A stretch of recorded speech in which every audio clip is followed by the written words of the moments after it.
വികസനത്തിന്റെ കാര്യത്തിൽ രാഷ്ട്രീയം മാറ്റിവെച്ച് എല്ലാവരും ഐക്യത്തോടെ മുന്നേറണമെന്ന നിയമസഭാ സ്പീക്കർ എൻ ഷംസീർ പറഞ്ഞു. എരുമപ്പെട്ടി ഗ്രാമപഞ്ചായത്തിന്റെ പുതിയ ഓഫീസ് കെട്ടിടം ഉദ്ഘാടനം ചെയ്ത് സംസാരിക്കുകയായിരുന്നു അദ്ദേഹം.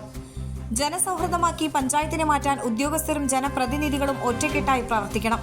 വിവിധ ആവശ്യങ്ങൾക്കായി ഗ്രാമപഞ്ചായത്തിനെ സമീപിക്കുമ്പോൾ അതിലെ കുറവുകൾ കണ്ടെത്താതെ ആ പ്രശ്നങ്ങൾക്ക് പരിഹാരം കണ്ട് മുന്നേറണം. വികസന പ്രവർത്തനങ്ങളിൽ ജനങ്ങളെ ഭാഗമാക്കി മാലിന്യ സംസ്കരണം ഉൾപ്പെടെയുള്ള വികസന പ്രവർത്തനങ്ങൾ ഒറ്റക്കെട്ടായി നടപ്പാക്കണമെന്നും സ്പീക്കർ കൂട്ടിച്ചേർത്തു.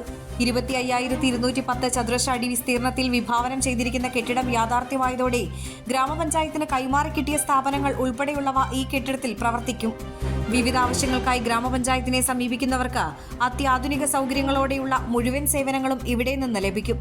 വിവിധ ഘട്ടങ്ങളിലായി പ്രവർത്തനം പുരോഗമിക്കുന്ന ഓഫീസ് കെട്ടിടത്തിൽ 9,510 ചതുരശ്ര അടി വിസ്തീർണത്തിലാണ് ഒന്നാമത്തെ നിലയുടെ നിർമ്മാണം പൂർത്തീകരിച്ചത്. ചടങ്ങിൽ AC മൊയ്തീൻ MLA അധ്യക്ഷത വഹിച്ചു. K രാധാകൃഷ്ണൻ MP ഗ്രാമപഞ്ചായത്തിലെ മുൻ പ്രസിഡന്റുമാരെ ആദരിച്ചു. സേവ്യർ ചിറ്റിലപ്പിള്ളി MLA, വടക്കാഞ്ചേരി നഗരസഭാ chairperson PN Surendran, block panchayat president KV Nafeesa തുടങ്ങിയവർ മുഖ്യാതിഥികളായി. തദ്ദേശ സ്വയംഭരണ വകുപ്പ് Erumapetty assistant engineer MS Vipindas report അവതരിപ്പിച്ചു. ഗ്രാമപഞ്ചായത്ത് പ്രസിഡന്റ് S ബസന്ത്ലാൽ സ്വാഗതം പറഞ്ഞു. ജില്ലാ പഞ്ചായത്ത് അംഗം ജലീൽ ആദൂർ, ഗ്രാമപഞ്ചായത്ത് vice president Bindu Girish, block standing committee chairperson Pushpa Radhakrishnan, ഗ്രാമപഞ്ചായത്ത് സ്റ്റാൻഡിംഗ് കമ്മിറ്റി ചെയർപേഴ്സൺമാരായ കൊടുമ്പിൽ മുരളി, സുമന സുഗതൻ, ഷീജ സുരേഷ്, ബ്ലോക്ക് പഞ്ചായത്ത് അംഗങ്ങളായ doctor VC Binoj, MM Saleem, panchayat അംഗങ്ങളായ MK ജോസ്, ES സുരേഷ് തുടങ്ങിയവർ സംസാരിച്ചു. ജനപ്രതിനിധികൾ, ഉദ്യോഗസ്ഥർ, ഹരിതകർമ്മസേനാംഗങ്ങൾ, കുടുംബശ്രീ പ്രവർത്തകർ, രാഷ്ട്രീയ പാർട്ടി പ്രതിനിധികൾ തുടങ്ങിയവർ പങ്കെടുത്തു.